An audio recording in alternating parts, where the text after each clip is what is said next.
Já. Recording is on. Boa tarde. A gente vai iniciar o nosso bate-papo com o professor Ricardo Petin, que muito gentilmente está batendo conosco. Ricardo Petin está inaugurando esse projeto do Observatório de Políticas e Cuidado em Saúde, aqui da Univasf, Observatório do Sertão.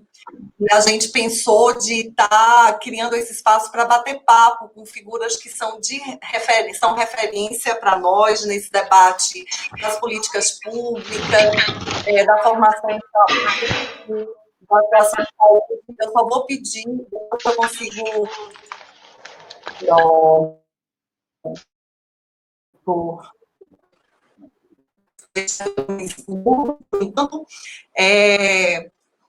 Bom, a gente inicia, então, esse projeto agradecendo muito, né, a presença de Ricardo aqui, ele que é professor titular da Universidade Federal do Rio Grande do Sul, na área de educação em saúde, é doutor em psicologia, pós-doutor em antropologia médica.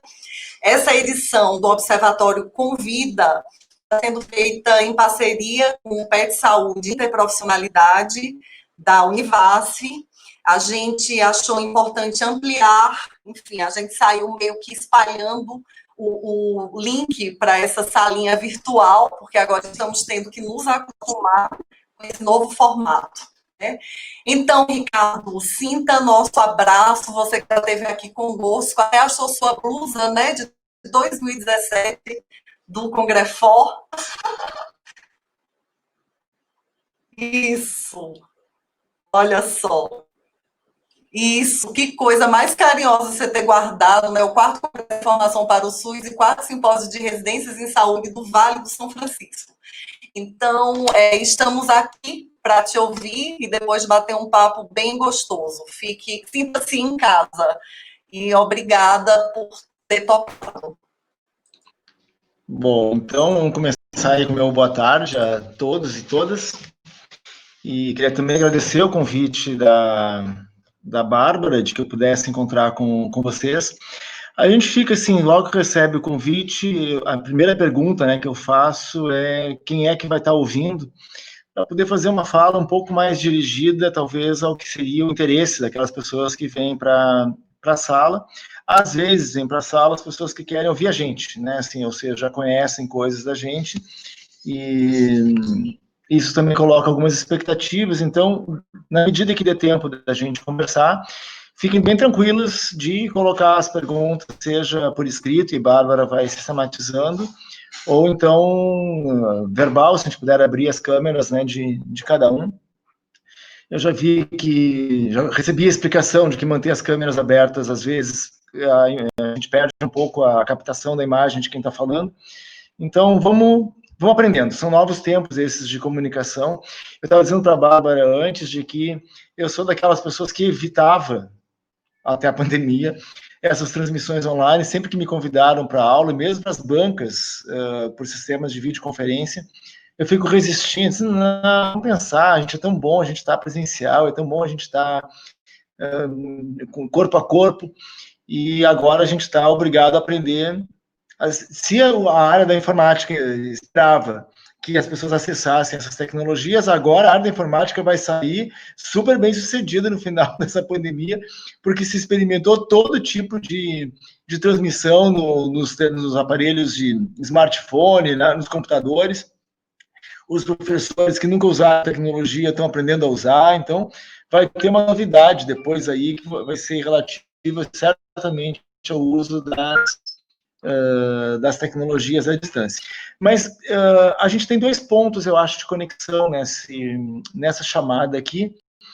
Uma é o PET Residências, vou colocar aí uma barra, né, PET e Residências, que é esse componente do ensino, componente da universidade ou da formação no interior dos serviços. O outro, o tema da saúde mental. Eu me dei conta, talvez, não porque a gente passou há pouco tempo, né, em maio, a gente teve o 18 de maio, e o 18 de maio fez várias chamadas para a gente conversar e pensar a pandemia e a saúde mental. E uma das coisas que eu acabei formulando como interlocução desde o meu lugar de fala foi a oportunidade que a pandemia nos deu de identificar o que é o distanciamento, o que é o isolamento, o que é o confinamento, quando a gente, então, fica restringido, fica impedido, ficam reduzidas as nossas possibilidades de circulação e de encontro, o quanto que isso tem uma certa, preservada a distância que isso tem, mas tem uma certa sinonímia com o significado do manicômio. O manicômio é um lugar de isolamento, de confinamento, de distanciamento forçado do conjunto da vida que se organiza, que se move, que produz afetos, que produz relações. E a gente vai agora, a gente fala disso, reconhecendo e produzindo uma sensibilidade forte com as pessoas que estavam constrangidas a esse lugar, e a gente começa a lutar pelo não manicômio, né, pelo anti-manicômio, nenhuma prática manicomial em saúde mental. E agora a gente, de alguma forma, foi obrigado a experimentar o que quer dizer isso. O quanto é difícil a gente gostar, ou gostar em hipótese alguma, né? A gente não gosta de ser impedido, a nossa circulação seja impedida, ou que a nossa liberdade de circulação seja impedida. Ela não é saudável, ela não é gostosa, ela não é desejada. E a gente pode olhar para isso e verificar, então, o que acontece com as pessoas que estavam ou estão, ou de alguma maneira se admite que estejam dentro de um manicômio.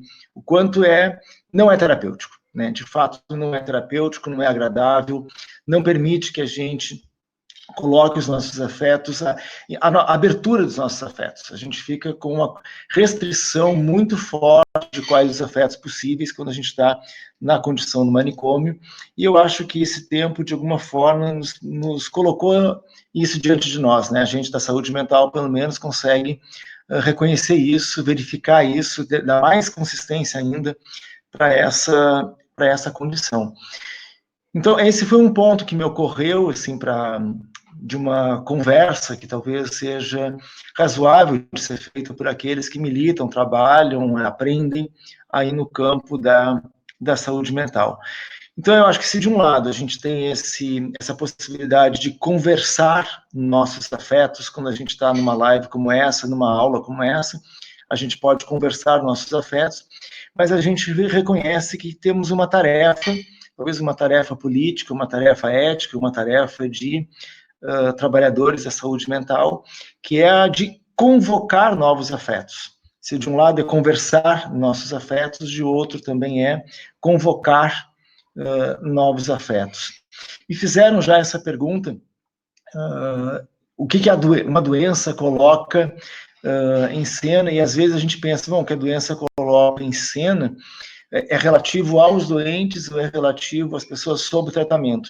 A pandemia nos mostra claramente que a doença não coloca em cena só os doentes ou as pessoas sob tratamento, ela coloca em cena todo esse desenho da vida, todo esse modo de organizar as nossas relações. Isso exige de nós, talvez, uma cartografia desse tempo, especialmente quando estamos nos serviços ou quando estamos no ensino. Se os serviços não forem capazes de se modificar, um CAPS, uma UBS, uma ESF, se eles não forem capazes de se modificar para fazer parte estrutural deste tempo, como se fosse possível esperar que a pandemia passe para que então a gente reestruture as nossas ações, a gente não está com essa possibilidade, a gente não tem essa permissão de esperar que a pandemia passe para que a gente reorganize a atenção. A gente precisa reorganizar a atenção agora, diante dela, porque diante da pandemia a gente tem tantas pessoas que foram contaminadas e que apresentam sintomas, as pessoas que estão doentes, as pessoas que precisam de uma intervenção de saúde específica, mas a gente tem toda essa vida que se modificou, de que maneira a gente vai atender agora. A gente não pode dispensar as pessoas que eram nossos usuários da rotina, a gente não pode dispensar os novos usuários, os novos riscos, as novas condições de saúde que se colocaram agora com essa vida modificada. Então, a gente tem, eu estava usando a palavra cartografia para dizer do quanto que nós que estamos aí dentro da saúde, especialmente dentro da saúde mental, a cartografia desse novo tempo ou desse novo espaço, ou dos novos espaços e dos novos tempos na circulação, né, na evidência de agora. Não é para um depois, mas para um agora. As pessoas em casa e as mudanças que ocorreram para que as pessoas pudessem ficar em casa, a gente está atuando e identificando temas de saúde nessas circunstâncias. As pessoas com deficiência, por exemplo, que tinham toda uma rede de apoio e que agora elas estão em casa, as suas condições se modificaram. Os nossos usuários de saúde mental, que tinham práticas de grupo, que tinham práticas de caminhada, que tinham práticas de encontro na rua, e essas coisas desaparecem, então tem uma nova configuração de experiência de saúde que está posta aí. Nós entendemos que nova situação é essa, a gente não pode falar dela como se nós fôssemos um analista sociológico, a gente tem que falar delas pensando, então, qual é o nosso projeto terapêutico diante dessas situações. Por força disso, uma outra terminologia que eu acabei introduzindo nas minhas conversas, acho que Bárbara já teve acesso, eu não sei quantos dos que estão nessa sala agora também tiveram acesso a isso, eu peguei, assim, essa noção de projeto terapêutico singular, que nos coloca a necessidade de singularizar a atenção para cada pessoa, para cada grupo, qual é a experiência de vida que cada pessoa e cada grupo experimenta. Vamos pegar um exemplo assim, a gente não pode pegar um quadro de psicopatologia e dizer que é igual, aquela psicopatologia ela é igual em todas as pessoas, independente de se elas experimentam uma vida transexual, por exemplo, se elas experimentam a vida com os constrangimentos de orientação sexual, de gênero.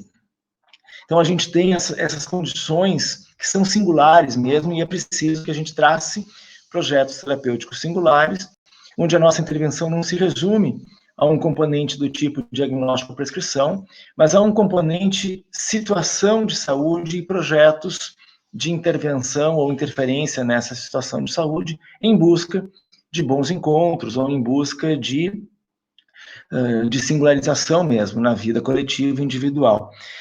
Então, a gente precisa sair dessa condição de um projeto terapêutico individual para a noção de projeto territorial singular, para que a gente identificasse, então, na condição de território, na condição onde está cada CAPES, na condição onde está cada ESF, na condição onde está cada UBS, qual é o projeto de território. Então, quais são as nossas interferências e intervenções de território?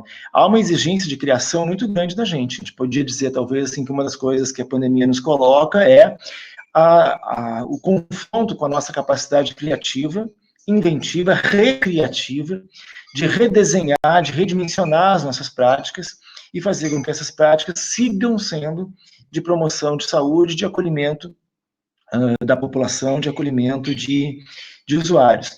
Nessa exposição inicial, eu já coloquei algumas coisas que o isolamento e o distanciamento não é confortável para ninguém. Ele vai alterar as lógicas da vida. Não quer dizer que a gente vai estar só submetido aos maus encontros, como aconteceria num manicômio, onde essa é a única condição. Então, porque a gente tem a condição de redesenhar e de recriar e de se encontrar virtualmente e de mil formas de a gente produzir novos encontros, enquanto aquele que está submetido ao manicômio não tem essa possibilidade de mil possibilidades de encontro. Então, esse foi o primeiro ponto, mas o segundo é esse, de que a gente pense os nossos serviços como portas abertas, mesmo durante a pandemia. Só que não é as mesmas portas abertas de antes. E a gente tem que pensar, inclusive, as novas jornadas de trabalho, para evitar a aglomeração de pessoas, como a gente alarga o tempo de funcionamento de um serviço, para que, sem a concentração de pessoas, eu possa conversar com os meus diferentes usuários. É muito ruim a gente imaginar, assim, de que eu vi isso, e acho que o país todo viu, vocês viram, o quanto que pareceu que o mais importante era a emergência de portas abertas e o hospital com muitos leitos de UTI, mas a gente podendo fechar e diminuir o horário de atendimento do CAPS, como que é possível fechar ou diminuir o horário de atendimento do CAPS, como se fosse irrelevante o trabalho que a gente faz ali. Quer dizer, de uma hora para outra, o relevante é as pessoas contaminadas pela Covid e não essa vida que, inclusive, ficou exposta a uma nova configuração de riscos e de danos. Para que a gente possa dar conta desse abalo na saúde mental, desse desamparo que aconteceu, a gente precisa estar de portas abertas, talvez com uma jornada, então, muito maior, inclusive, do que a de antes, e pensando quais são as formas de que a gente possa alcançar as casas e as pessoas. A gente vai fazer isso com WhatsApp, a gente vai fazer isso com telefone, a gente vai fazer isso com novos horários de atendimento, a gente vai fazer com os atendimentos individuais e menos atendimentos de grupo ou coletivos. Para que isso aconteça, para que isso seja desenhado, há um trabalho de equipe muito forte. Há um trabalho de equipe que é de que a equipe converse sobre isso. Isso coloca para a gente a necessidade de que a gente seja uma equipe horizontal. Isso coloca para a gente a necessidade de que a gente seja uma equipe com interprofissionalidade. A gente está falando aí do PET, interprofissionalidade, isso é muito forte. Essa palavra, interprofissionalidade, é uma palavra difícil de compreender, porque às vezes parece que interprofissionalidade é igual ao trabalho em equipe, ou igual ao trabalho em coletivos. Isso é só uma fase, uma etapa, a etapa inicial, para que a gente compreenda o que é a interprofissionalidade. A gente poderia dizer que há um conceito aí que é o de trabalho interprofissional, mas chegar na interprofissionalidade é quase que um produto do trabalho interprofissional, porque a interprofissionalidade ela é já uma condição em que a gente entra em mudança de nós mesmos, dos nossos afetos de equipe, afetos de trabalho, afetos de encontro com o usuário, quando as nossas fronteiras, barreiras das profissões, os fazeres privativos das profissões, eles são colocados não só sob análise, mas são de fato colocados em um desmanchamento, que é o desmanchamento exigido pelo encontro atual, pelo encontro ali, dos nossos pares de equipe e dos nossos usuários. Se nós pensarmos que a gente vai distribuir o trabalho para cada profissão ao longo da jornada de funcionamento do CAPS, não vai dar certo, porque nós não estaremos todos os profissionais disponíveis 24 horas, 24 horas eu quero dizer o horário que abre e que fecha o CAPS. Nós não vamos estar todos juntos, toda essa jornada de trabalho, e eu ainda quero que acho que ela deveria se alargar. Então, a gente vai ter que distribuir entre nós os acolhimentos e as práticas de cuidado. E só podemos fazer isso conversando uns com os outros. Talvez a palavra que eu mesmo tenha introduzido já em outros tempos da minha produção intelectual é da educação permanente em saúde. Esse é um processo educativo que a gente faz no interior da equipe, redesenhar o modo como a gente vai colaborar um com o outro e como a gente vai se aproximar do usuário, das pessoas que são aquelas que precisam do bom encontro conosco. E dependem do bom encontro conosco para levar bem as suas vidas ou as dificuldades que a sua vida está apresentando. A gente também tem uma nova configuração importante na saúde do trabalhador, porque hoje a gente tem pessoas que estão no trabalho porque são de serviços essenciais, elas não puderam se afastar, mas elas trabalham com a condição, por exemplo, do medo da contaminação, medo do contágio, elas são de fato expostas aos usuários, a todo tipo de usuário. Eu dou sempre o exemplo do caixa de supermercado, talvez porque seja um lugar que todos nós temos que ir. A gente não tem como fugir de ir ao supermercado pelo menos uma vez por semana, porque a gente precisa desse contato. E quando a gente passa pelo caixa do supermercado, eu penso, cada vez que eu passo ali, quantas pessoas passam ali a cada hora, né, na frente daquela pessoa que está trabalhando, que pensa essa pessoa no seu trabalho, quem oferece suporte, retaguarda, para compreender a proteção à saúde nesse trabalho. Eu estou dando só esse exemplo para dizer do quanto essa é uma tarefa de saúde do trabalhador que não estava posta para a gente com essa contundência até agora, e ela, então, se apresenta. Então, esse tema, por exemplo, aí, saúde do trabalhador, ele vem de uma maneira que eu considero importante. A outra, então, acho que para a saúde mental isso vai ficando claro, mas é para o sistema de saúde como um todo, o que eu chamei de cuidados coletivos, para dizer que os cuidados necessários, eles não esgotam só na nossa oferta de serviços de saúde. A gente tem hoje uma necessidade da arte, da comunicação de uma maneira vertiginosa, assim. A gente pode dizer o que a gente faz quando fica em casa. O que a gente mais faz quando fica em casa é buscar toda a reserva de arte que a gente tem em casa. Quais são os livros, as músicas, as poesias, a literatura que a gente tem disponível para ocupar o nosso tempo e preencher o tempo. A gente vai preenchendo o tempo com essas possibilidades que a arte, com essa reserva de arte que a gente tem em casa, ou que a gente vai acessar pela internet, pelo smartphone, pela televisão, e a gente vê o quanto que, quantas possibilidades aparecem da gente, cada um dançar na sua casa, cada um cantar na sua casa, e a gente colocar isso nos vídeos. Quantos vídeos têm aparecido, né? Vai desde o cantar na sacada, que eu acho que foi uma das primeiras coisas que apareceu, na sacada de casa, na porta de casa, no pátio de casa, cantar, poesia em voz alta, aqueles que colocaram caixa de som para declamar uma poesia, ou tocar um violão, ou cantar uma música de maneira que a vizinhança ouvisse.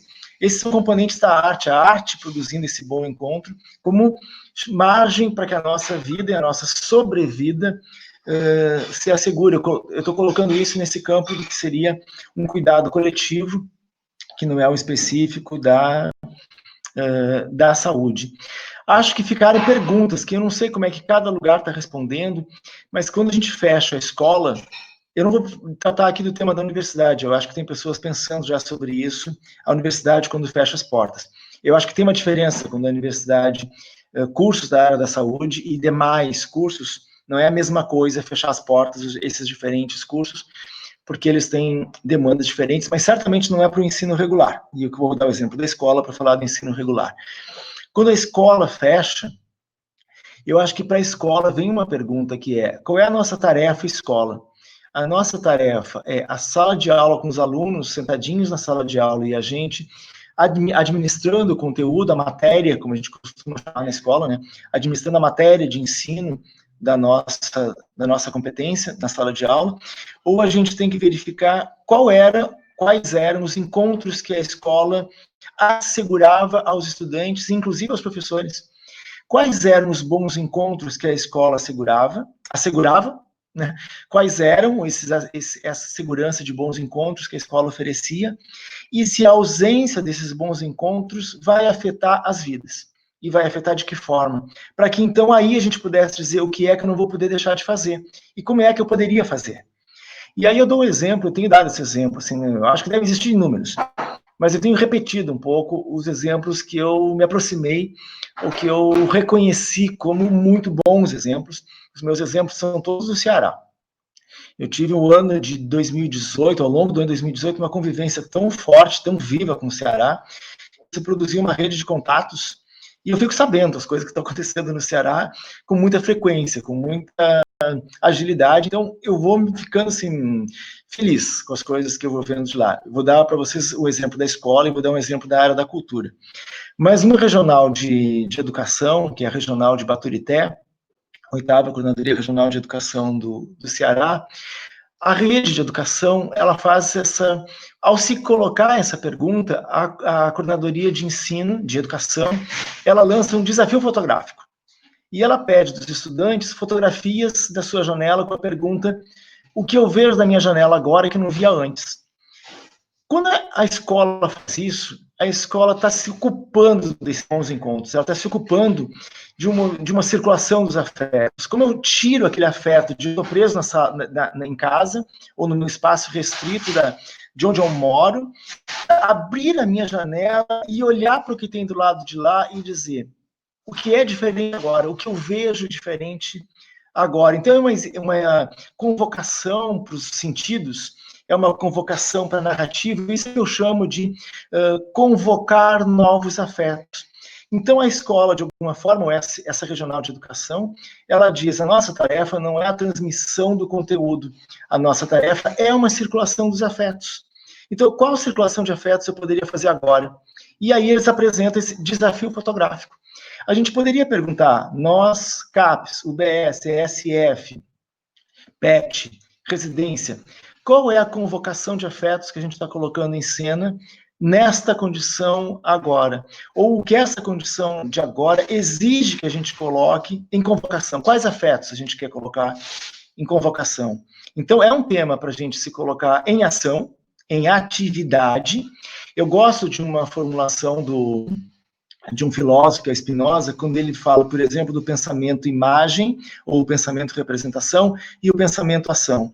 O pensamento imagem, o pensamento representação, é como as coisas estão dadas, e eu olho para elas, e diante delas, coisas dadas, eu ajo por prescrição diante daquela representação.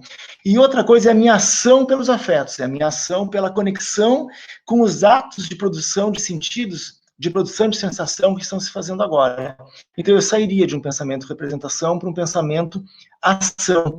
Essa é uma expectativa, eu acho que vem para nós, digamos, produtores ou promotores de saúde, numa experiência de doença que é pandêmica, que vai afetar e que vai movimentar as vidas de todos.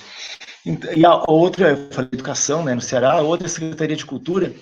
A Secretaria da Cultura fez coisas assim, bom, eu abro aquele site da Secretaria da Cultura e eu permaneço algumas horas no site da Secretaria da Cultura do Ceará, vendo coisas que aquela secretaria faz e convoca. A secretaria lançou um edital, ela lançou 3 editais muito legais. Um desses editais, ele chama Dentro de Casa. Dentro de casa, que seria dentro de casa, é a arte dentro de casa. É a arte dentro de casa para pessoas dentro de casa. Então, ela faz com que os artistas façam isso que eu estou chamando de conexão, de afecção, de sensação, de interpretação do agora, e se apresentem. E se apresentem desde dentro da sua casa com alguma coisa que possa ser assistida ou conectada por todos.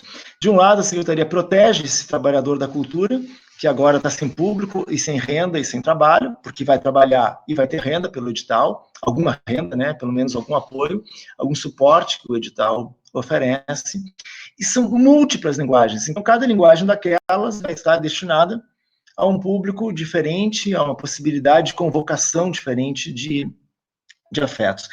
Então, esse bloco que eu estou chamando aqui de cuidados coletivos, eu queria dizer do quanto que educação, que arte podem fazer coisas, e isso deveria colocar interrogantes para nós da saúde mental, de que maneira nós estamos oferecendo as nossas práticas de cuidado, de retaguarda, de suporte, que não são as mesmas, são outras, mas também aquelas questões ou aqueles problemas, aquelas situações de saúde que a gente já oferecia cuidado antes, elas não sumiram.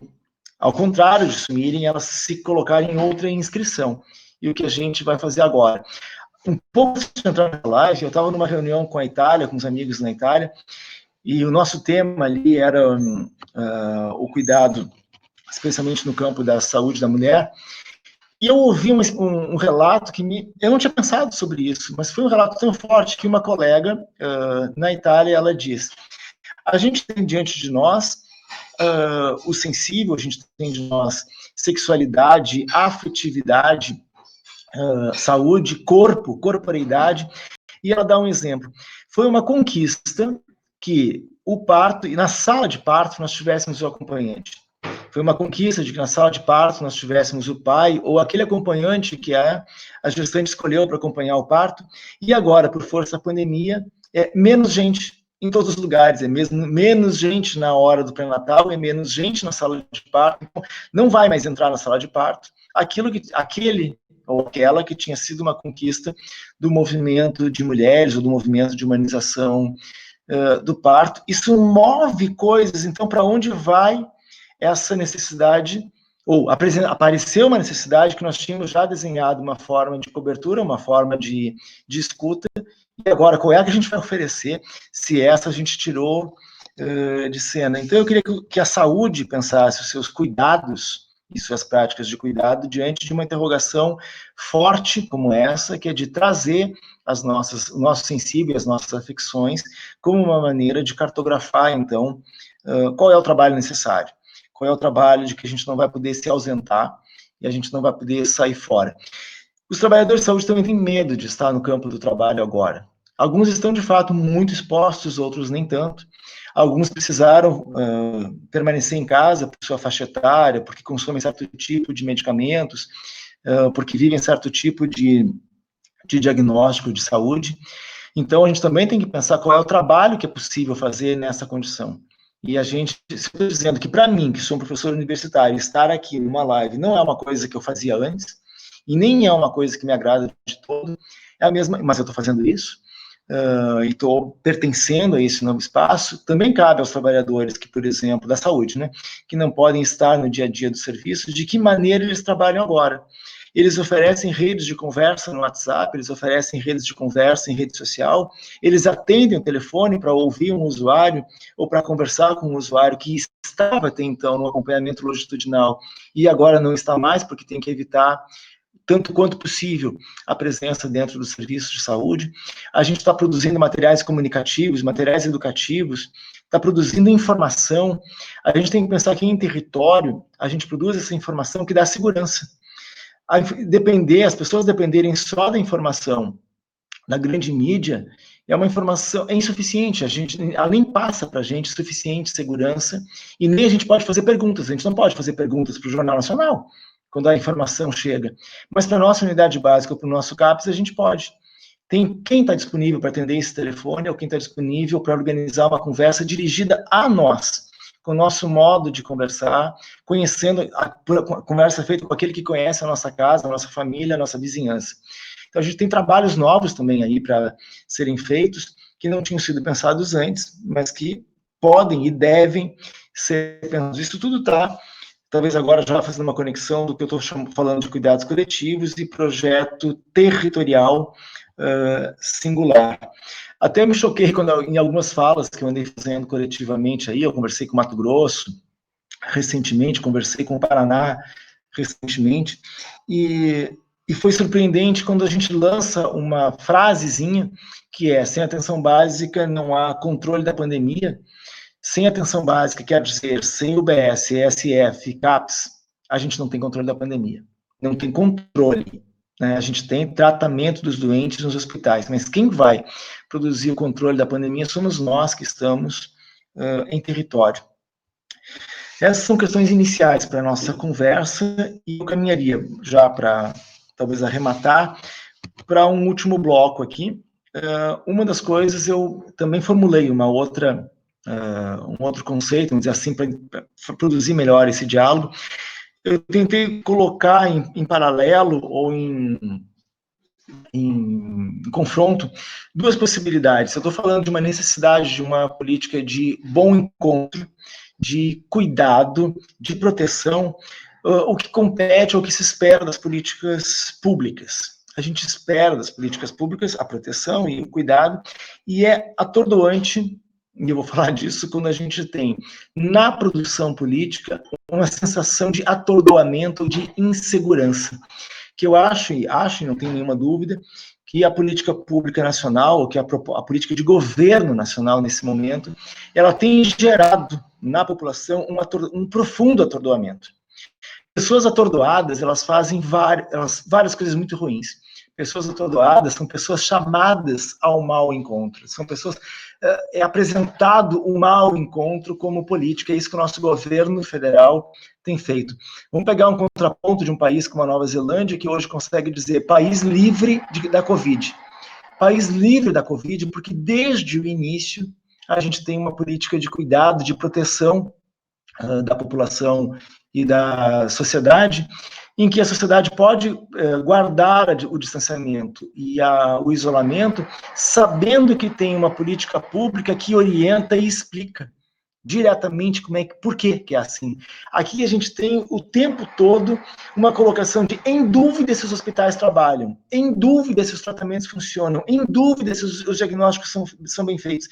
Então parece que se perde da população o tempo todo não confie no seu cuidador, não confie na sua unidade de saúde, não confie no seu hospital, não confie no seu gestor local, não confie na política de saúde do seu território.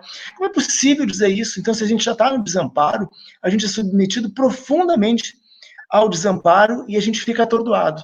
E atordoado, a gente vai em busca de cada vez mais maus encontros, e a gente está vendo quanto que os maus encontros estão entrando em profusão na política nacional, nos cenários da vida nacional. Coisas bastante aterradoras, eu acho que vocês viram ontem, em que um pai que perde um filho jovem para a Covid faz uma manifestação na praia, no Rio de Janeiro, com cruzes e seriam covas, né, de mortos e aquelas cruzes ali, e alguém se acha no direito de arrancar aquelas cruzes e pisotear aquelas covas colocadas ali, que são uma manifestação de afeto desse corpo que sente, e diante desse corpo que sente, alguém acha que pode pisotear nesse corpo que sente, porque seria do seu direito invadir a vida e as sensações do outro. A gente está submetido, profundamente submetido a essa condição, e eu tenho me perguntado a quem tem cabido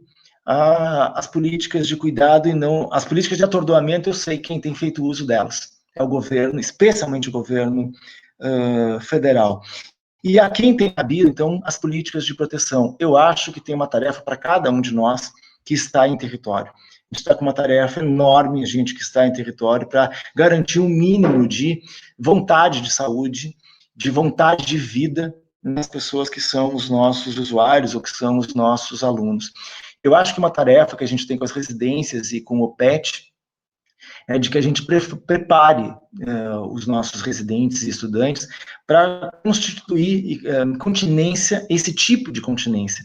Eu levantei isso na última live que eu fiz, que foi com uma residência de saúde mental, que menos importante do que a gente ficar se preocupando se carga horária está sendo cumprida ou não, como é que a gente está substituindo o conteúdo teórico por conteúdo remoto, é a gente se perguntar como a gente está conseguindo produzir uma continência para os usuários e uma continência para nós mesmos, que aumente a nossa segurança ou a nossa sensação de segurança diante desse modo de exposição que uma doença transmissível impõe para a gente.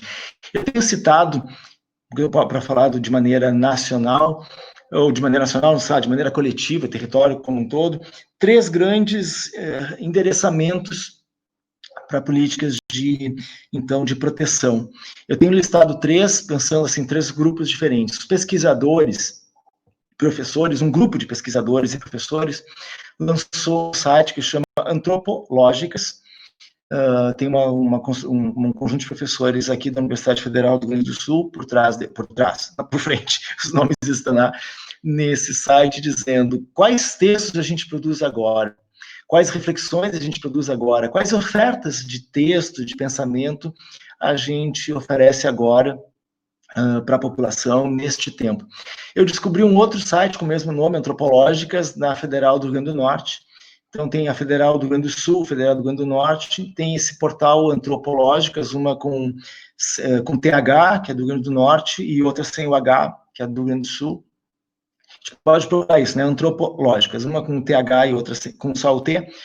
E a gente vê uma produção aí de textos, de reflexões que são no campo da pesquisa. Eu não publiquei nada, embora eu tenha, nesses últimos tempos, assim, eu tenho formulado, de fato, alguns conceitos, tenho lançado algumas ideias, eu quero dizer, ideias que são noções para ativar pensamento, para essa condição que eu chamei antes aí de pensamento-ação, mas eu não publiquei nada em nenhum desses sites, desses portais, ainda não fiz nenhum artigo, eu fiz pequenos textos, apoiei com algumas coisas, fiz um protocolo para uma unidade de internação psiquiátrica, colaborei com 2 documentos normativos, de orientação do Conselho Nacional de Saúde, fiz um ordenamento para projeto territorial singular junto com a cidade de Mossoró, então fiz aí algumas coisas, mas isso foi o que eu fiz, mas esses 2 portais aí valem a pena ser visitados. O segundo é um portal que chama Os Inumeráveis. Eu não sei quem já visitou esse portal, mas ele seria, então, relativo aos usuários. É a família falando, as famílias e amigos que perderam um querido para a Covid, o que elas falam dessas pessoas, né? Os inumeráveis, então, é para dizer, a mídia está mostrando os números, a epidemiologia está mostrando os números, os estudos de saúde estão mostrando os números, os sanitaristas estão mostrando os números. Então, nós vamos mostrar o que não é numerável. A gente vai mostrar o sensível, a narrativa, que vidas eram essas. Morreram 4 pessoas, então vamos ouvir falas de 4 pessoas que se relacionavam com essas 4 pessoas que morreram. Entende? Trazer um pouco esse contágio, então, que é o contágio afetivo por aquele que não era na vida, na sua vida e na vida de relações, um número. Esse site eles chamam os Inumeráveis.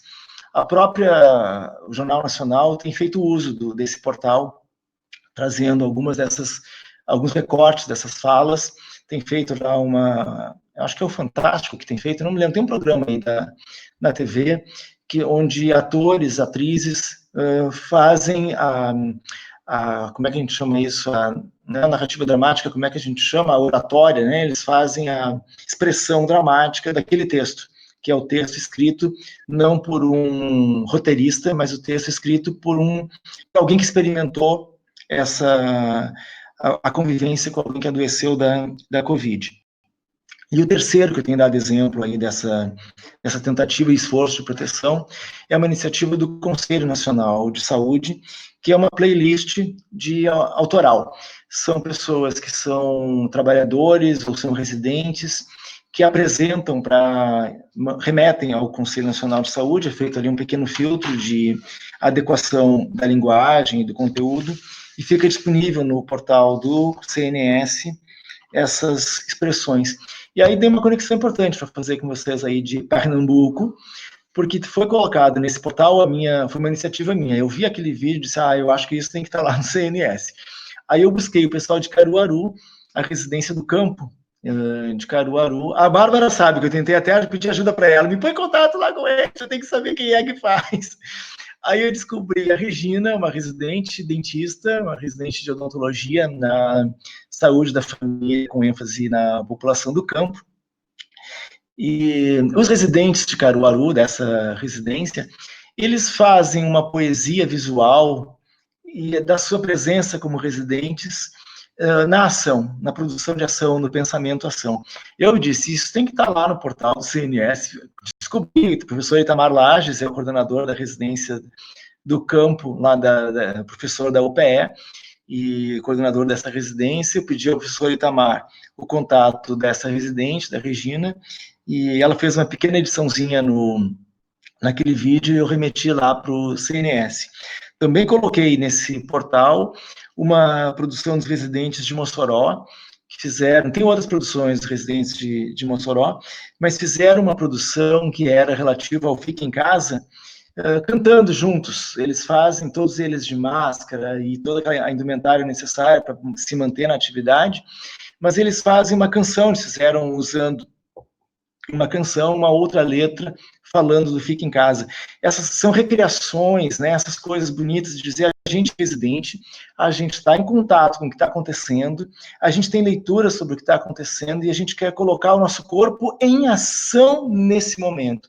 A gente quer colocar os nossos saberes profissionais em ação nesse momento e, se convocados por essa perspectiva ética, produzem alguma coisa. Eu também coloquei isso lá no portal remeti ao portal do CNS. Eu acho que as residências e o PET, eu acabo pensando assim, o que a gente espera então desse lugar, que é um lugar formativo, de uma formação em serviço. Residências e PET são formação em serviço. Eu acho que a gente tem uma tarefa, talvez pudéssemos dizer assim, quem está aqui me ouvindo, que são os tutores, tutoras, preceptores, preceptoras, coordenadores, coordenadoras de residência, tem que pensar na sua relação com os residentes e com os estudantes, como a gente aprende agora um pouco mais sobre cartografia, o que é a cartografia, e como a gente faz disso um exercício pedagógico, ou faz disso uma didática de aprendizados, de aprendizado de saúde, de afeto, de corpo, de sensível. Eu acho que isso é interessante, porque a pandemia em nossos territórios é uma produção de novos territórios no interior de territórios que nós já conhecíamos. Não é mais o mesmo. O território que nós conhecíamos não é mais o mesmo, porque ele entrou em reverberação, ele entrou em redesenho, ele entrou em os afetos, ele entrou em uma nova circulação de afetos. Eu acho que antes de terminar, passei para a Bárbara duas coisinhas. e pedir para a Bárbara providenciar para a gente uma música. Não é um clipe, tá? Mas a gente tem a música e tem uma pequena legenda, não é tão fiel à letra inteira, mas eu acho que é legal da gente ouvir. É um cantor que eu gosto demais, um cantor negro de São Paulo, chama Rico da Laçã, e ele andava meio fora de cena há algum tempo. Eu acompanhei muito a produção, especialmente no ano de 2017. Rico entra na cena cultural mais ou menos em 2015, então 15, 16, 17, 18, foi muito profusa a produção dele. Ele é um rapper, letrista, criador de palavra, de pensamento, de corporeidade. Quem não conhece Rico da Laçã, vale a pena conhecer. E eu escolhi uma música, agora, lançada agora. Passa para mim, Bárbara, para mim depois fechar? Tudo bem, vou compartilhar a tela, tá bom?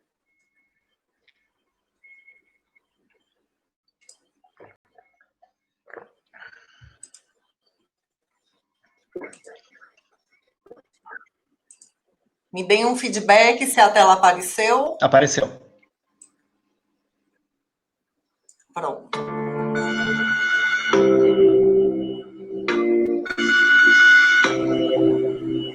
Um pedaço de colo, um gole de café, uma foto de um ano que eu não lembro qual é. Um pedaço de bolo, um desenho no prato, e a onda vem pra tirar a areia do meu pé. São tantos os pedaços, são tantos os pedaços, soltos pelo mundo, juntos num abraço. São tantos os pedaços, são tantos os pedaços, soltos pelo mundo, juntos num abraço. Dissolve no vento do querer, lunas, o sua lamento me distrai no mar. Dissolve no vento do querer, lunas, o sua lamento me distrai no mar. E a gente vive de parte sem despedir, um cântico e outro, com tanta saudade pra dividir. Parte sem despedir, no coração não dividir, um cântico e outro, tanto que a gente vive de pedaço de colo, um gole de café, uma foto de um ano que eu não lembro qual é. Um pedaço de bolo, um desenho no prato, se a onda vem pra tirar a areia do meu pé. São tantos os pedaços, são tantos os pedaços, soltos pelo mundo, juntos num abraço. São tantos os pedaços, são tantos os pedaços, soltos pelo mundo, juntos num abraço. Dissolve no vento, lunas, o sua lamento me distrai no mar. Dissolve no vento, lunas, o sua lamento me distrai no mar. E a gente vive de parte sem despedir, um cântico e outro, com toda saudade pra dirigir. Parte sem despedir, o coração não dividir, um cântico e outro, e a gente vive de onde era minha casa não é mais, onde era minha escola não é mais, onde era minha vida não é mais. Cadê? Onde era minha casa não é mais, onde era minha escola não é mais, onde era minha vida não é mais. Cadê? Onde era minha casa não é mais, onde era minha escola não é mais, onde era minha vida não é mais. Cadê? Onde era minha casa não é mais, onde era minha escola não é mais, onde era minha vida não é mais. Cadê? A gente vive de parte sem despedir, um cântico e outro, tanto que a gente vive de parte sem despedir, pro coração não dividir, um cântico e outro, com toda saudade pra admitir. Então, olha só, espero que depois a gente possa conversar um pouquinho sobre essa letra, mas ele traz coisas muito fortes que vêm como o colo, o café, bolo, e ele fala de a minha casa, minha escola, minha vida não é mais a mesma. Para mim, é muito do que a gente está vivendo agora. A casa não é mais a mesma, a escola não é mais a mesma, a vida não é mais a mesma, mas a gente vive de partir. E a gente e a gente deve dividir. E ele constrói essa palavra nova, essa palavra que é dele, dividir. Eu penso que esse dividir é uma tarefa para a gente nesse tempo, nesse momento, porque é preciso que a gente coloque diante de nós as vidas todas, porque algumas vidas parece que tem admitido que elas morram. É como se a gente pudesse admitir que as vidas idosas pudessem morrer, que as vidas da rua pudessem morrer, que as vidas de pessoas que têm outras doenças pudessem morrer, que as vidas das pessoas que tomavam medicamentos com efeito imunológico pudessem morrer, e essas vidas não podem morrer. Nenhuma das pessoas com deficiência possam morrer, não, nenhuma dessas vidas pode morrer, porque essas vidas falam da nossa diversidade, essas vidas falam das nossas aprendizagens, essas vidas falam da construção do nosso papel de cuidador e de profissional de saúde. Por isso, a gente vive e a gente deve dividir. Eu acho que o Rico deixa isso forte para nós. Ele chega a usar uma expressão que é tantos pedaços soltos pelo mundo, juntos num abraço. Esse juntos num abraço não é um abraço que um corpo está na frente do outro e abraça. Até porque, às vezes, a gente abraça quem a gente nem gosta tanto assim, a gente abraça por cortesia ou por gentileza. Mas juntos num abraço, esses pedaços soltos pelo mundo, para produzir um mundo, e produzir uma vida, e produzir um bom encontro, eu acho que isso vem para nós. Última coisa, e eu vou passar um videozinho, porque eu escolhi a música e o vídeo, e depois do vídeo eu faço a fala final para a gente conversar. Passa o vídeo para nós, Bárbara. Lá vai, parece que está dando certo. Só um minuto.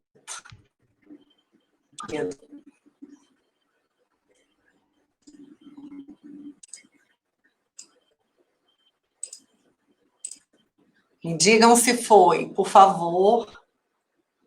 SF5, Lei de Emergência Cultural, aprovação já. Oi, em tela cheia. O cinema, os livros, o teatro, a novela, a fotografia, o circo, a pintura, as danças, a poesia, estão na sua vida todos os dias. Senhoras e senhores parlamentares, esse vídeo foi feito para vocês.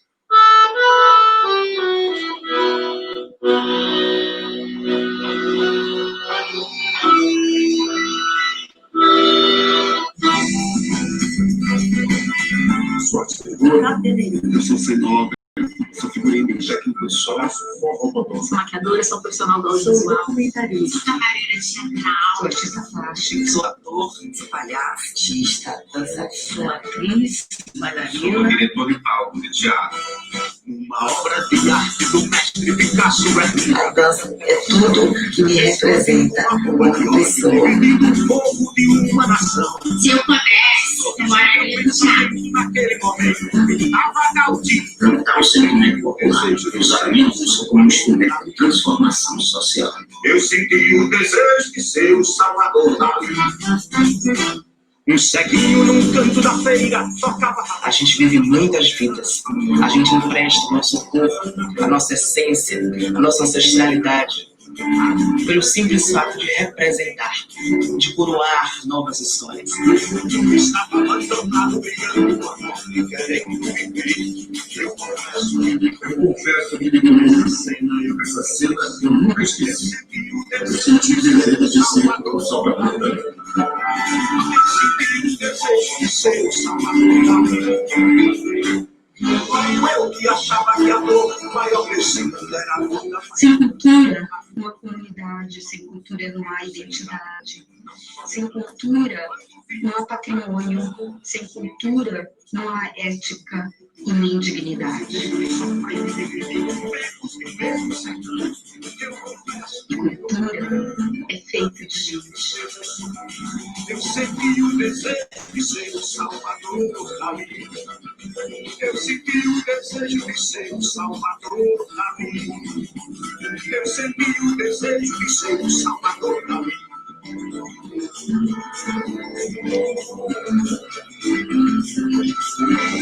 E ceguinho num canto da feira, tocava rabeca, som errado. De repente, após a salada, as flores do queria calar. A menina de roupa rasgada, o menino chuto, o nariz a escorrer. O mundo estava abandonado, brigando por morte, querendo viver. Eu confesso que me comovi. Essa cena, eu nunca esqueci. Salvador da minha. Eu senti o desejo de ser o Salvador. Um ator negro no palco não conta só sua história. Ele conta a história de muitos que não puderam falar. O riso, ele invade, quando ele invade, ele transforma. O meu trabalho é fazer rir. Que o riso permaneça. Que o humor tenha seu lugar, seu espaço. O desejo de ser o Salvador. Eu senti o desejo de ser o Salvador. Viva a arte, viva a vida. Viva a cultura brasileira e viva todas as pessoas que fazem com que a cultura aconteça. Eu senti o desejo de ser o Salvador. Eu senti o desejo de ser o Salvador dali. Eu senti o desejo de ser o Salvador dali.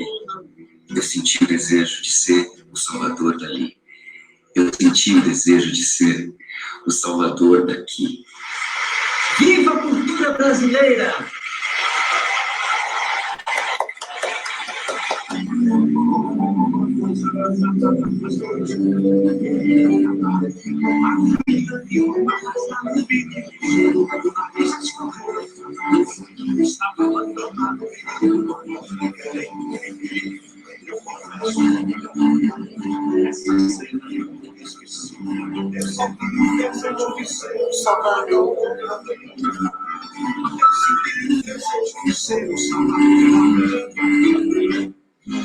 Eu que achava que a dor maior que o símbolo era a minha paixão. A dor me perdeu, a dor me vive sem rádio, na solidão.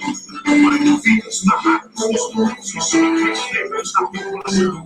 Eu mirando os inimigos sofrendo de erros que eu mesmo sei. Eu confesso que eu da minha tristeza. Eu senti o desejo de ser o Salvador da vida.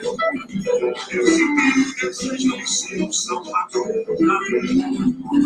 Eu senti o desejo de ser o Salvador da vida.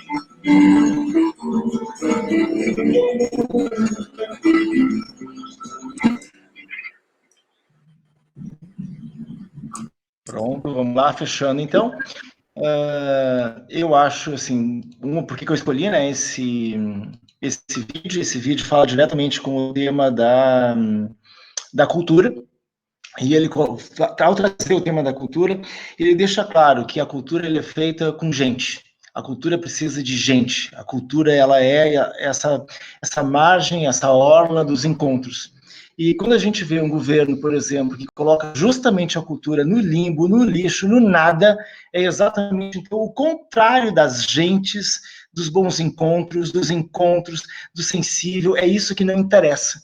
E quando não interessa o sensível, não interessam as gentes, não interessa o bom encontro, quando não interessa essa troca, neste plano sensível, afetivo, que afeta e faz a gente se colocar inteiro diante das relações, então é a vida que não está valendo nada a pena, é a vida que não tá ganhando importância alguma. Nesse vídeo tem algumas frases muito marcantes. Esse vídeo ele foi feito, vocês veem que por um interesse político, né? Esse vídeo foi feito com o interesse de respeite a cultura, compreenda a cultura, valorize a cultura, admita a cultura e queira a cultura ativa e presente nas nossas relações. Mas esse vídeo ele diz algumas frases como: eu me comovi, eu senti o desejo de ser. Me comovi, e por me comover eu senti o desejo de ser. Qual é essa comoção que move a ser? Eu acho que isso é forte, e aí ela vem com desejo de ser o Salvador dali, minúsculo, minúsculo, no S e no D, desejo de ser o Salvador dali, S maiúsculo, D maiúsculo, o artista, desejo de ser o Salvador daqui, pensamento, ação. Eu acho que essa é uma convocação para a gente. Ainda eu não vou mostrar agora, porque é mais um vídeo, vai ocupar muito tempo, a gente acabou já percorrendo um pouquinho mais de 1 hora, né, 1h05, eu acho. A gente pensa que não vai ter conversa para 2 horas. Quando vê, passou de 1 hora e a gente ainda quer falar mais 1 hora. Vamos falar um pouquinho mais agora na conversa. Mas eu conheci um grupo da área de dança de Campo Grande. Ó, eu falei do Ceará, falei de Mossoró, agora estou falando de Campo Grande. E o grupo da dança de Campo Grande é um movimento dos professores de dança, e os professores de dança, com o esforço de conversar com seus alunos de dança e de conversar sobre a dança, também produzem um vídeo muito lindo, mas nesse vídeo tem uma coisa muito forte em que, em determinado momento, um dos bailarinos, os professores de dança, ele diz: a gente sabe que o futuro a Deus pertence. E em seguida vem um conjunto de professores de dança que dizem, alto lá, o futuro pertence a cada um de nós. O futuro pertence aos atos que cada um de nós põe em cena. Se a gente pensa em um futuro, esses são os atos que nós estamos colocando em cena agora, imediatamente, nesse pensamento, ação. Eu queria terminar minha fala dizendo isso, então, de que a gente, com a pandemia, a gente está diante de uma pergunta sobre qual é a nova circulação dos afetos e qual é a nossa ação nessa nova circulação dos afetos. Bárbara, estou aberto aí, então, para a gente compartilhar. Confesso que me comovi. 1 hora passou e eu nem senti. Não sei como foi aí para as pessoas que estão compartilhando essa salinha conosco, né? Mas enquanto vão chegando as questões, eu queria só dizer um pouco de como essas suas provocações chegam para mim. E eu pego esse último fio que você dispõe para a gente, né? Da importância da arte. Tem uma compositora e cantora, dançarina pernambucana que se chama Flaira Ferro. Não sei se conhece, se a turma conhece, mas é uma potência, e ela tem uma canção em que ela fala o contra-ataque da guerra, arte. E a partir das coisas que você vai trazendo, eu também fiquei com muita vontade de salvar dores, costurando pedaços junto com os coletivos daqui, junto com companheiros. Eu também quero ser salvadora daqui, na perspectiva que eu puder, que me couber. E eu acho que as suas provocações vão nesse sentido. Como que a gente escapa ao atordoamento? Como que a gente escapa ao susto? Porque quando tudo isso foi chegando, eu acho que a gente ficou incrédulo, assim, como pode? Mas veio como que um tsunami. E esse tsunami só se agrava aqui no país, e a gente vive uma política tão absurda em que até números são alterados. Até números são alterados, né, para, enfim, criar um truque aí bem perverso. Então, sinto essa ativação a partir da tua fala.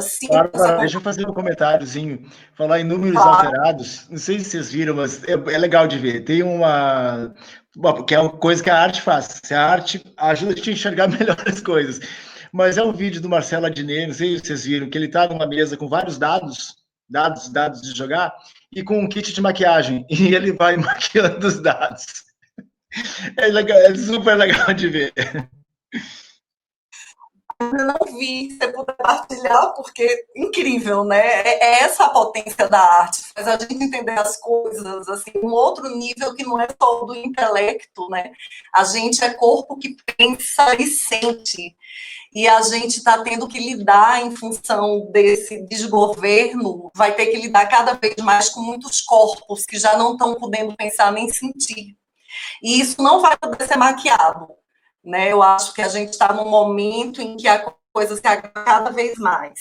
Então, as tuas provocações são como que nós, né, o que fica para mim, como é que a gente, a partir do lugar que está ocupando, sendo na universidade, sendo na unidade básica de saúde, né, sendo, enfim, graduando, graduandas, sendo como residente, como que a gente assume a parcela que nos cabe para costurar pedaços, saindo desse atordoamento, não na perspectiva de reintegrar coisas, mas de produzir coisas novas, fazendo circular afeto, produzindo continência no sentido de, olha, estamos juntos e juntas, né, nesse processo, e não está muito fácil para ninguém.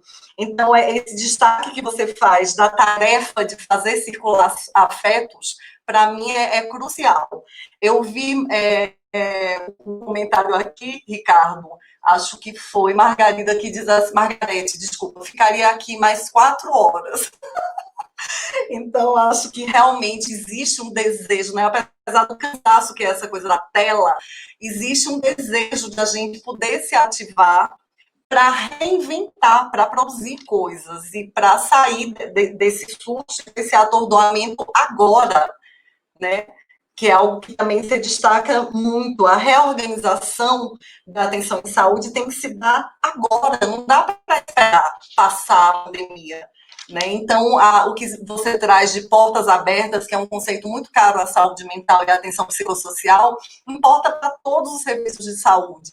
Né? Então, essa reinvenção dos modos de cuidado realmente está sendo a principal convocação nesse momento.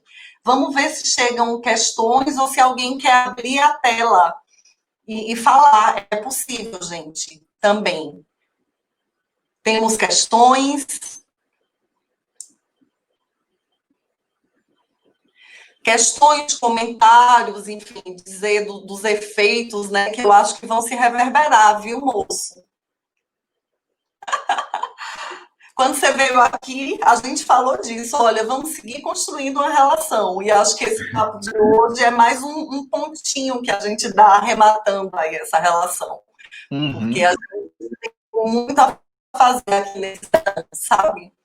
Já faz um bocado e tem muito a fazer. Parece que o povo é tímido, hein? Bárbara. Quem fala? Eu posso fazer uma pergunta? Claro, Jocelyn.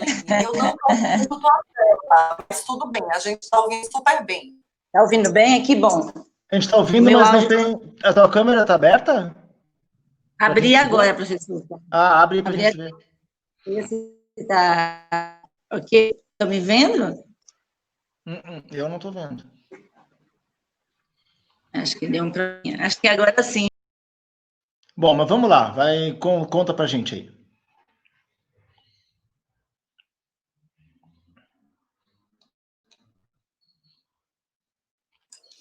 Pode falar, Dolene, então, sem problema, que a gente está escutando bem. Vamos lá.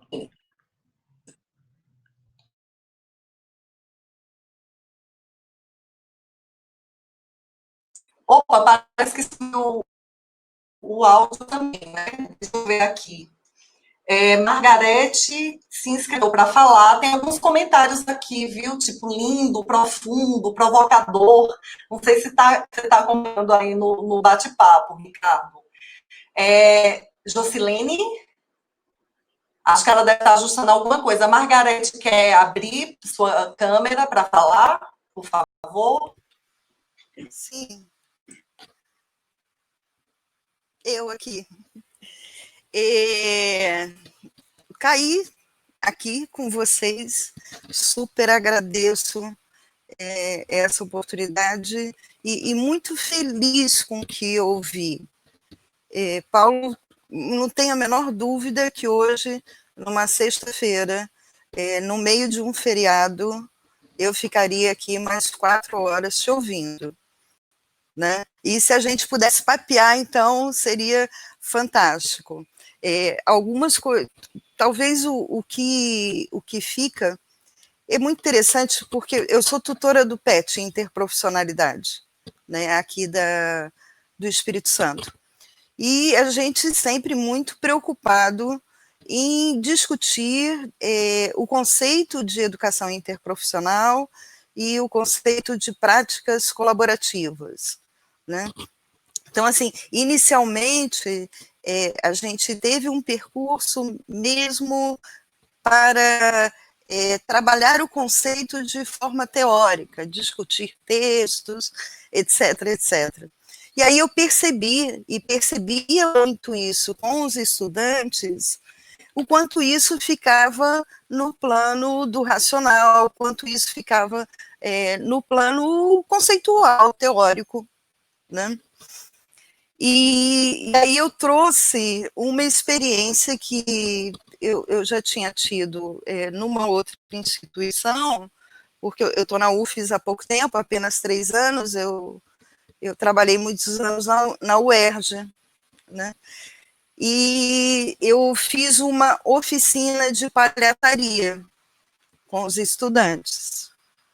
E a partir dessa experiência da oficina de palhaçaria, a gente criou um grupo de palhaços, que são os palhaços petianos, para atuação nas unidades básicas de saúde, trazendo aquilo que ao profissional de saúde parece que não existe, né? Que é uma ideia de que a gente possa, na saúde, sorrir, rir, né? Brincar, ter humor, né? E a partir daí, num acolhimento diferenciado, num processo de humanização daquele espaço, né? Essa experiência foi extremamente interessante, né? Infelizmente, a gente teve a paralisação, né, das atividades presenciais, mas foi uma experiência que, na verdade, ela possibilitou, né, essa vivência possibilitou uma ideia de educação interprofissional e de equipe interprofissional que a gente não tinha vivenciado ainda, né? Porque ela foi possível através da arte, né? E, enfim, hoje, como a gente está hoje, né? A gente mantém reuniões de tutoria com os estudantes 2 vezes na semana, né? Uma vez na semana a gente produz materiais para o Instagram, para o Facebook, materiais que são encaminhados para as pessoas do território via WhatsApp, né, materiais educativos. E na segunda tutoria, a gente faz o que eu chamo de chá das 5, né, que é um momento que a gente está próximo aos estudantes, que a gente bate papo, que a gente fala da vida, fala dos medos também, mas fala dos afetos, enfim, queria muito te elogiar e queria dizer como a sua fala me afetou, né? E eu não tenho dúvida que enriqueceu e vai enriquecer o nosso PET. Te agradeço. Muito obrigada. Opa. Ricardo, eu vou pegar aqui uma aluna, porque aí a gente vai tentando, né, fazer os bloquinhos. Tem mais um comentário aqui de Michele, que é a coordenadora do PET Saúde Univasf. Sim, Margarete, desculpa, agradecer sua presença aqui, viu? Tornando o encontro ainda mais interestadual. Bárbara, retornei à sala. Tive problema de conexão, aí retornei à sala. Se puder fazer a pergunta. Voltou, então. Tudo bem, Jocilene faz a fala e depois eu pego ali o recorte de Michele. Pode ser? Pode falar, Jocilene. Pode pegar o de Michele, você já anunciou, eu só quis dizer que minha... Então, joia. Então, assim, Michele chegou, ela estava numa atividade de trabalho, inaugurando, inclusive, uma equipe de uma unidade de saúde da família lá em Santa Maria da Boa Vista. Se ela quiser, não sei se ela está com conexão legal para abrir a câmera, mas ela escreve assim: não consegui chegar no início da web, infelizmente, mas adorei pegar o final da fala de Cecim e amei ver os vídeos. Nós que estamos nos municípios, ouvir falar de afeto é um acalanto, principalmente neste momento que não podemos nos tocar. Fala mais sobre isso. Agora, Jocilene. Certo. Sua fala perfeita, professor. Gostei demais. Achei muito interessante. E lamentei não ter muita gente aqui nesse espaço para realmente ter lhe ouvido e partilhar conosco desse momento. Mas, em especial, eu gostaria de fazer uma pontuação. O senhor, então, colocou com muita firmeza, né, da necessidade de todos nós construirmos uma cartografia pedagógica, de nos aprofundarmos nessa cartografia, visto que vivemos um espaço diferenciado, onde as singularidades elas estão se redesenhando, os territórios estão se redesenhando. Nesse contexto, eu lhe pergunto, pensando agora no espaço da universidade, que por si é um espaço diverso, com pessoas diferenciadas, com pensamentos diferenciados, como tem que ser, como pensar nesse retorno, professor, na perspectiva dessa política do bom cuidado, da proteção, do bom encontro, que todos nós concordamos com isso, mas como fazer isso de forma metodologicamente viável, como redesenhar, como fazer esse redesenho? O senhor teria para conversar conosco alguma experiência, ou o senhor também pontuou que está fazendo, tem alguns conceitos, construindo nesse período, como as universidades devem pensar nesse retorno, nesse espaço tão diversificado que nós vivemos e tão diferentes. Então, eu queria ouvi-lo nesse momento, que com certeza é o que nós estamos debruçados nesse momento, como pensar nesse desenho, dessa nova forma de aprender, nessa nova forma de ensinar, nessa nova forma de interagir e de criar espaços, mas nessa perspectiva do bom cuidado e da proteção e do bom encontro. Obrigada. Retomo, Bárbara? Acho que sim, acho que já dá para retomar. Tem uma série de pontos, né? Então, vamos lá.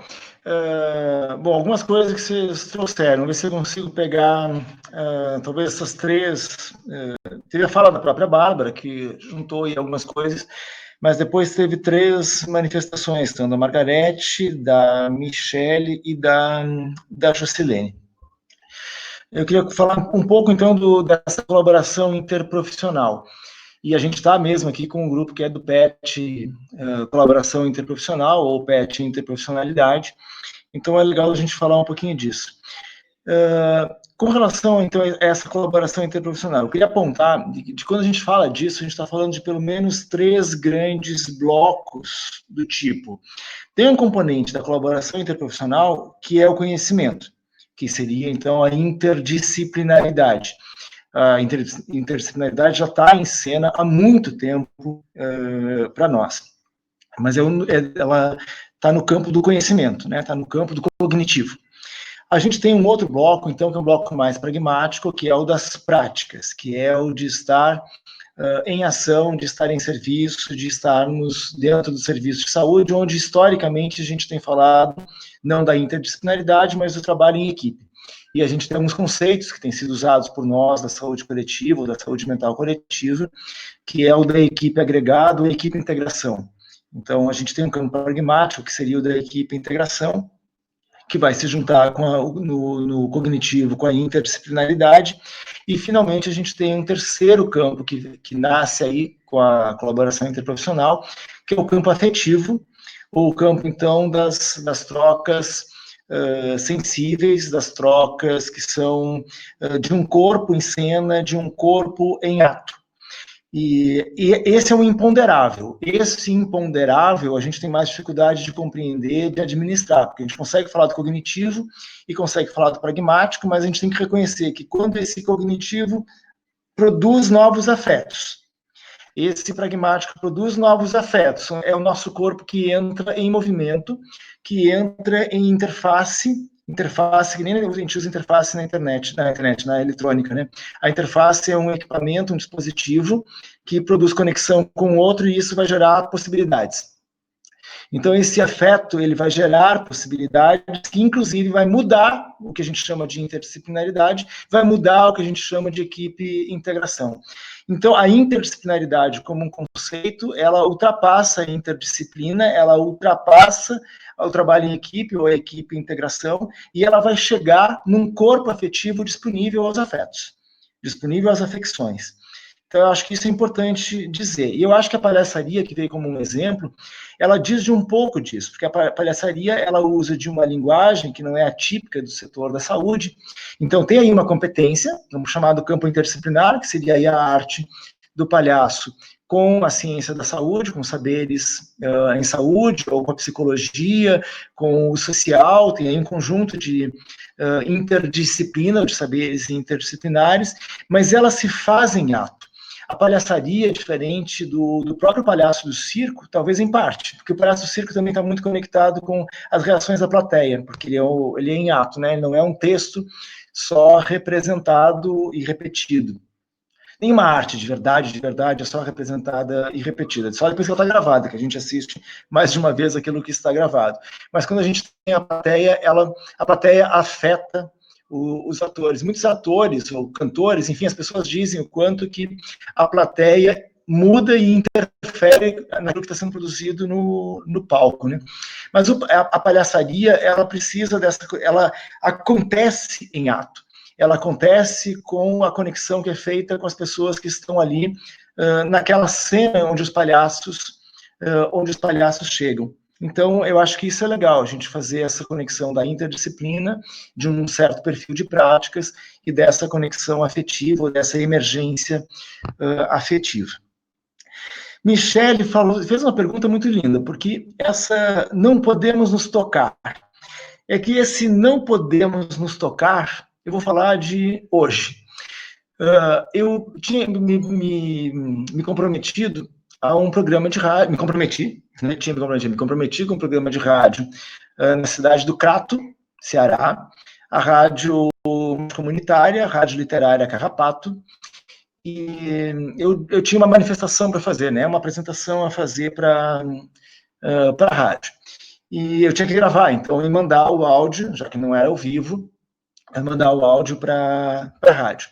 Quando eu mandei o áudio para a rádio, a coordenadora Samuel é o âncora da rádio, e Érica, ela tem um programa que é o Mais Saúde, dentro da rádio. Quando eu mando o áudio para a Érica, ela me responde com algumas imagens que ela queria organizar, então a chamada, avisar, né, no sábado vai haver o programa com o professor Ricardo Cecim, na Universidade Federal do Rio Grande do Sul. Aí ela criou um nome para essa chamada e uma imagem de fundo. Ela selecionou várias imagens para mim olhar para aquelas imagens e escolher alguma. Em seguida daquelas imagens, ela foi para uma fábrica de couro, de produtos de couro, dali da cidade, do Crato, que faz sandálias, sapatos. Ela queria me mandar alguma coisa. Ela ficou tocada, eu queria falar disso, né? Como sem se tocar? Ela ficou tocada, e aí ela me tocou profusamente, porque ela me mandou as fotos do que ela estava fazendo, e eu disse para ela, é uma dessas fotos que vai ser a imagem daquele pôster, avisando da minha... Ela tinha mandado algumas imagens prontas, e quando ela me mandou as fotos, eu ainda disse para ela, tem a coisa mais legal é que essas fotos não são fotos de outros, são as tuas fotos, porque quis mandar alguma coisa para mim. Então, eu fui tocado por aquelas imagens e ela me mandou as fotos de sandálias feitas de artesanato de couro do Crato.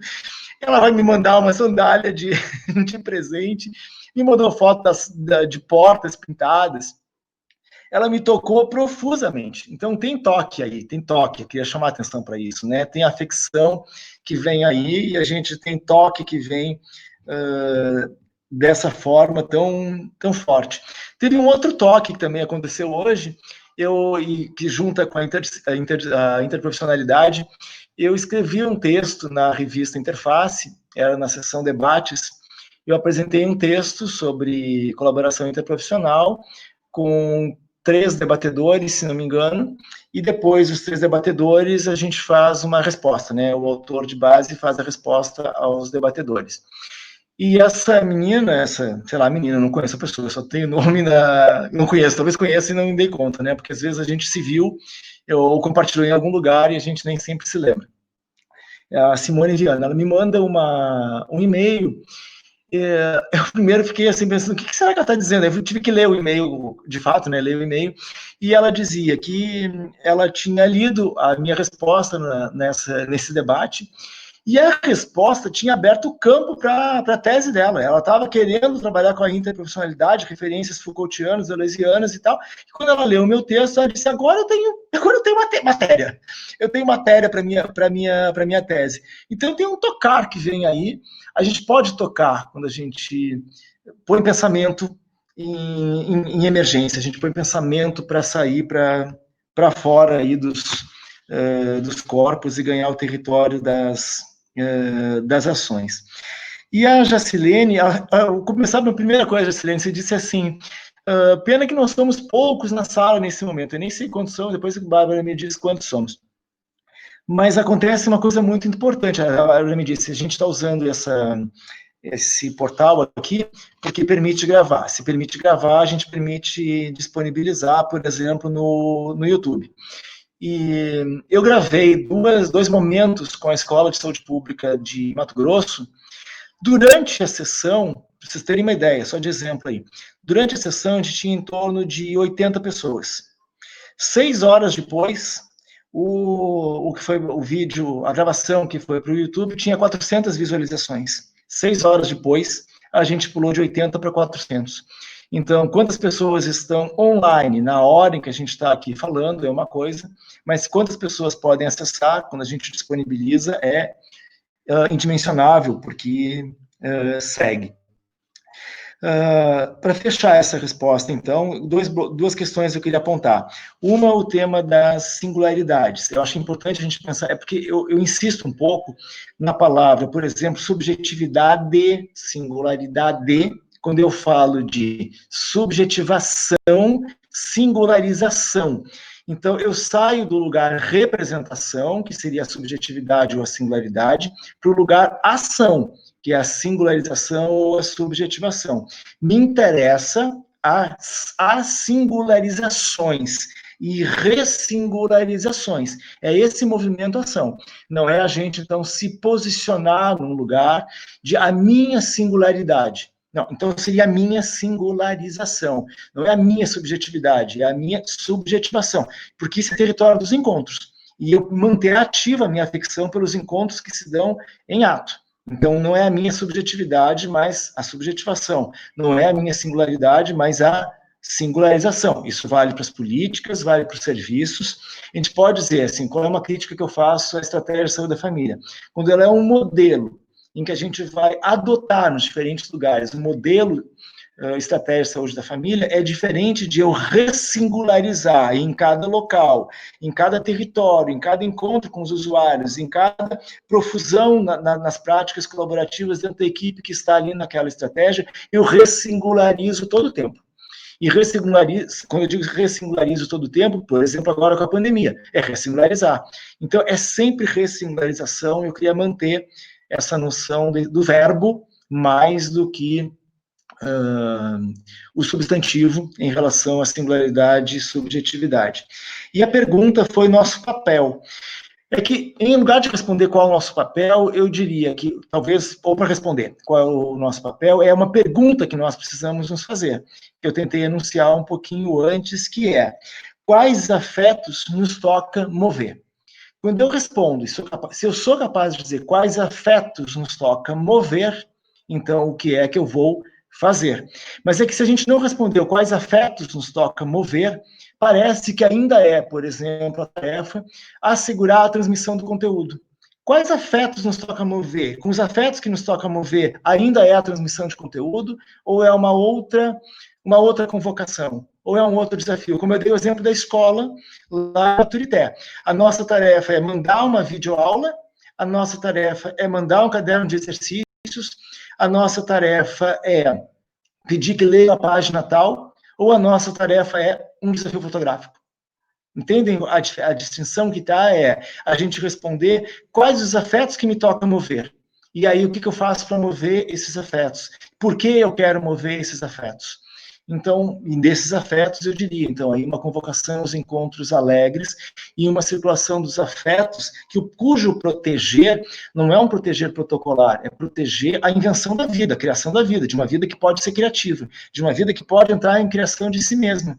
E aí eu não sei para que lado é ou como que é. O que eu sei é que não é esse necroativismo que a gente tem visto nas políticas federais, a começar pela morte da cultura. Antes mesmo que a gente tivesse a Covid, o governo federal já tinha se colocado na morte à vida, quando ele faz a extinção do Ministério da Cultura e quando ele coloca dentro do Ministério da Cultura representantes que não têm diálogo nenhum com essa cultura viva. Quando o primeiro representante chegou lá e disse, não tem mais esse negócio de ponta de cultura, já aí matou, já é uma necropolítica, quando não interessa mais os pontos de cultura, quando não interessa mais a cultura local. E aí no vídeo que eu passei para vocês, que bom que alguns de vocês comemoraram, o vídeo está dizendo, nós artistas, nós vestimos as sensações de vocês para devolver a vocês a compreensão de vocês mesmos e de nós todos como seres sensíveis no mundo. Olha essa competência que o artista tem, ou esse sofrimento que o artista tem, de viver no seu corpo a possibilidade de nos devolver o que nós somos.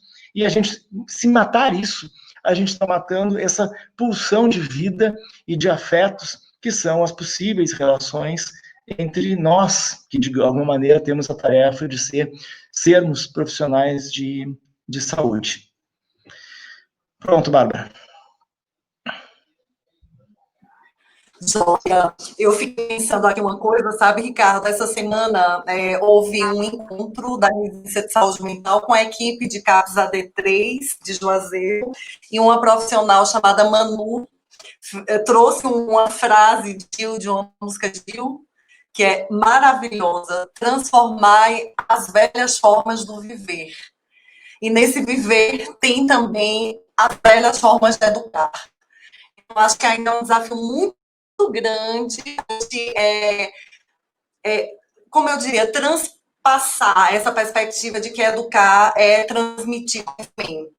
Infelizmente, assim, acho que isso ainda é muito vivo, muito hegemônico, e aí nesse processo de reinvenção nos modos de a universidade sustentar, né, sua função social, a gente seguramente precisa pôr isso em debate, né? Bom, tem uma pessoa que indicou que quer fazer uma questão, ela se chama Tâmara, eu tenho a impressão que ela vai querer falar, porque ela não escreveu, e Michele fez um comentário, acho que ela está com dificuldade de áudio, de conexão, então eu vou fazer as vezes de Michele. Maravilha de fala. Estamos precisando de momentos com as equipes de saúde da família com esta sensibilidade. Trabalho com EPS na atenção básica, educação permanente de saúde ou educação popular, Michele, que eu sei que ela é amante da educação popular também. Então, trabalho com EPS na atenção básica e vou pensar em ações assim. Os trabalhadores estão precisando pensar em outras coisas, acho que é além de síndromes gripais e casos positivos de Covid-19. E aí, uma pessoa chamada Rilva diz assim, fã demais do professor Ricardo Cecchini. Tan, cadê você? Você vai querer fazer a questão em áudio? Porque eu acho que seria a última questão e a gente já pede para Ricardo finalizar, apesar da vontade que eu acho que é partilhada de aqui. Pronto, então vai falar. Você vai botar a câmera para a gente te ver?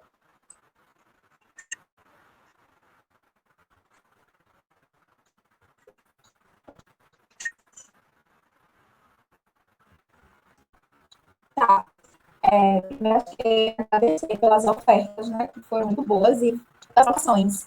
Mas queria falar de uma que tem provocado já faz um tempo. Hoje a gente estava em aula pela manhã da residência, e aí me pegou, né, essa tua fala. O trabalho é necessário do que não podemos nos ausentar. E aí, hoje pela manhã, a gente estava tentando conversar um pouco durante a aula sobre como que a gente pode sair do CAPS. Porque muitas famílias, muitos usuários e usuárias, eles não estão chegando né, tem toda aí uma nova configuração, e aí a gente estava tentando refletir como que a gente pode também sair diante desse contexto, né, claro que com todo cuidado, que outras ações no território são possíveis nesse momento, nesse contexto. E aí fico pensando que esse é o trabalho de que a gente não pode se furtar, né? Não pode se ausentar nesse momento, de manter as práticas territoriais. E aí, por isso que eu queria que tu falasse também um pouco sobre esse projeto territorial singular. Acho, Ricardo, acho que com a fala de Tan, você já pode fazer o retorno e as considerações finais para o povo depois também assistir, ver uma coisa lá num tempo razoável, que tem isso, né? Os tempos que correm. Pronto. Deixa eu ver se tem alguma coisa mais no bate-papo. A Jocilene, obrigada, professor Ricardo, pela sua resposta. Agradeço ao Pet Saúde pelo convite, momento muito produtivo. Bom, então, a gente vai, então, ser respondido e pode já emendando com as considerações finais, pode ser? Pode, ótimo. Bom, eu acho que eu vou dizer essa segunda parte na hora do fechamento. Vamos à questão que a Tan coloca para a gente aí.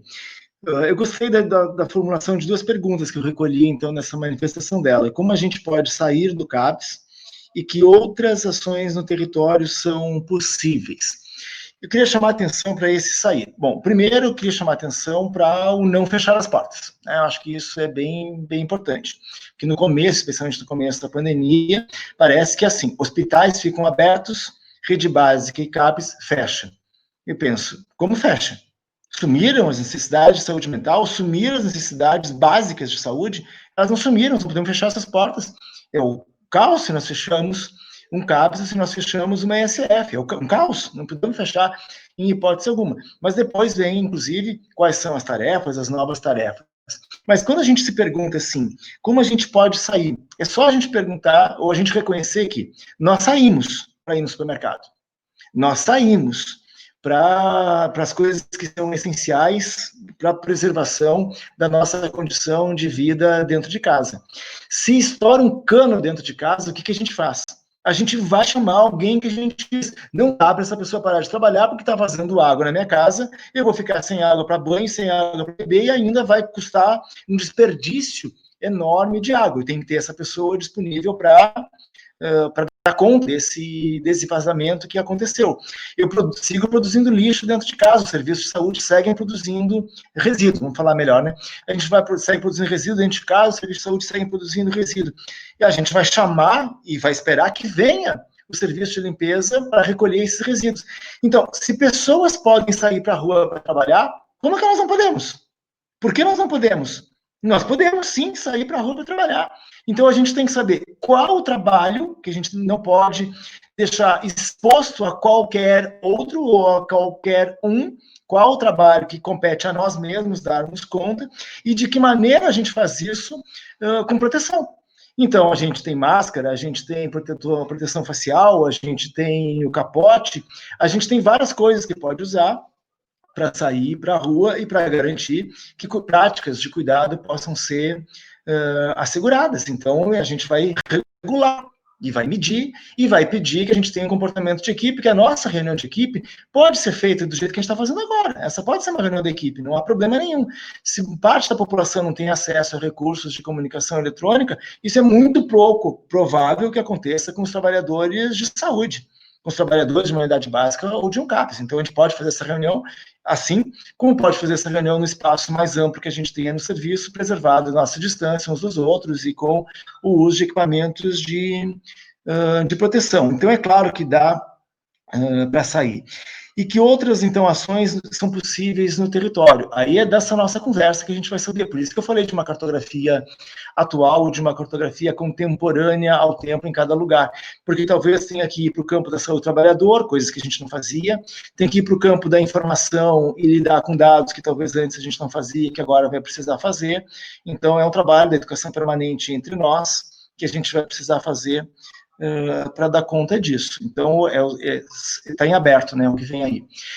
Mas se eu vou fazer a fala, então, de encerramento, eu queria dizer, assim, que quando a gente entra, quando a gente está aqui desse lado, parece que compete a gente que está aqui desse lado fazer uma fala. Vou dizer para vocês que a gente que está aqui desse lado não está fazendo uma fala. A gente aqui desse lado está enunciando o que o convite provocou na gente, está enunciando o que a fala de introdução provocou na gente, está fazendo a gente enunciar o número de... que a gente foi afetado pelo número de pessoas que estavam presentes naquele momento online, quando a gente olha aqueles números. Então, isso é bom demais. Isso é bom demais. É agradável demais. Isso mexe com a gente. Isso mexe positivamente com a gente, né? Assim, move afetos dentro da gente e é muito, muito bom. Se eu tinha medo, o medo eu já perdi. Agora eu já estou ficando até, assim, beneficiado.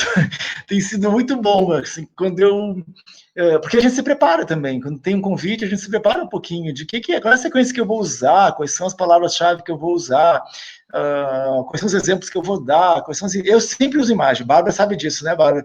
Até quando eu estou no auditório, eu levo umas músicas, eu levo umas coisas assim, porque eu acho que a gente até pode produzir afetos nas pessoas com o nosso corpo, a nossa imagem, a nossa voz, as nossas palavras. Mas a gente também produz afetos quando escolher uma música, quando escolher uma poesia, quando escolher uma imagem, e aí a gente vai produzindo essa rede de relações. Se aconteceu com vocês de se sentirem afetados por essa fala, bom, eu quero dizer que obrigado por se afetarem, mas obrigado por me afetarem, super obrigado, Bárbara, por esse convite. E eu só posso dizer a vocês que se vocês estão dispostos a me fazer alegre, eu gostaria de poder fazê-los e fazê-las alegres também. Muito obrigado.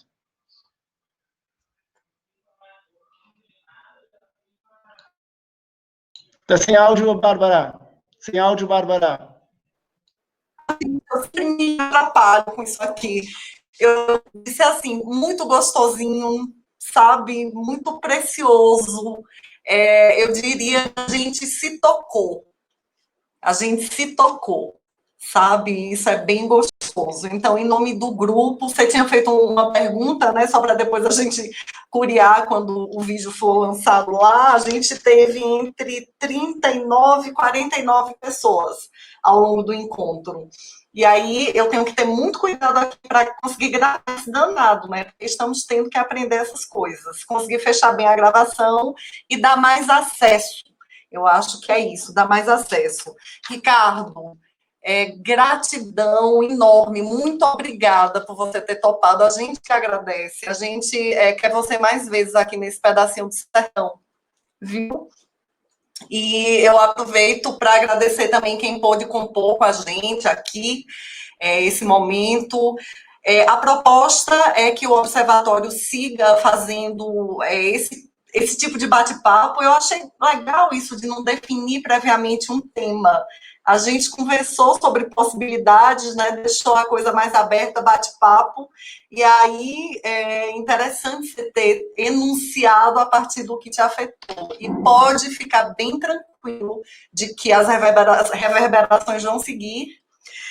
Convidar quem está por aqui a acompanhar as outras propostas de bate-papo. Inclusive, Ricardo, foi muito legal você falar de Itamar e do vídeo da residência lá que te chamou a atenção, porque Itamar vem bater papo com a gente também. Na segunda-feira ele vai bater um papo, vai ser um bate-papo em 3 tempos, e é isso. Então, agradecer a todo mundo e a gente vai encerrando, parece que tem alguma coisa no bate-papo, olhada. Feliz com o encontro, excelente encontro, é isso. Acho que é isso, tá? Bárbara. Então, a gente Tá me ouvindo? Sim. Tá me ouvindo? Sim. Realmente, eu queria só complementar a fala do professor, e esse momento me tocou tanto, né? Eu anotei várias coisas interessantes que irei discutir com os meus pares, e foi até o motivo da minha fala, até explicando um pouco, porque quando uma coisa te toca e te envolve, e você tem parceiros na tua caminhada, você também, eles participam desse momento. Por isso a minha fala, dessa vontade de ter outros colegas nesse momento, né? Lógico que o professor pontuou bem, que hoje em dia a questão da própria possibilidade de gravar uma palestra e jogar na internet aumenta a visibilidade, aumenta o espaço de amplitude de ser ouvido, de ser escutado. Então, agradeço imensamente, gostei, realmente me senti muito tocado durante toda a fala, professor. Muito obrigada, Bárbara, ao PET Saúde pelo convite, e principalmente ao professor Ricardo, que eu tive esse privilégio de ouvi-lo essa tarde. Ok. Pois um cheiro, né? Eu vou encerrar aqui a gravação, mas peraí. Beijo. Beijo.